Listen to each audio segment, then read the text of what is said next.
Hi friends, ఈరోజు మనం జోగులాంబ అమ్మవారి గురించి, అమ్మవారి రూపం గురించి తెలుసుకుందాం.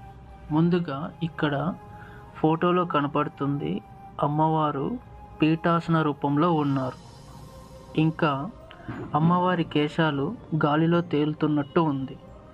వాటిలో బల్లి, తేలు, గబ్బిలం, కపాలం వంటివి కనిపిస్తాయి.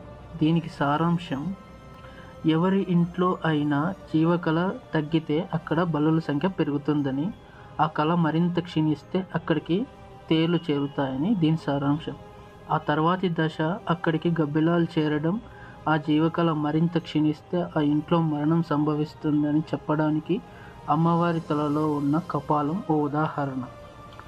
ఇంట్లో జరిగే శుభాశుభాలకు అమ్మవారు ప్రతిరూపమని, అందుకే జోగులాంబ అమ్మవారిని గృహచండిగా పేర్కొనడం అనాదిగా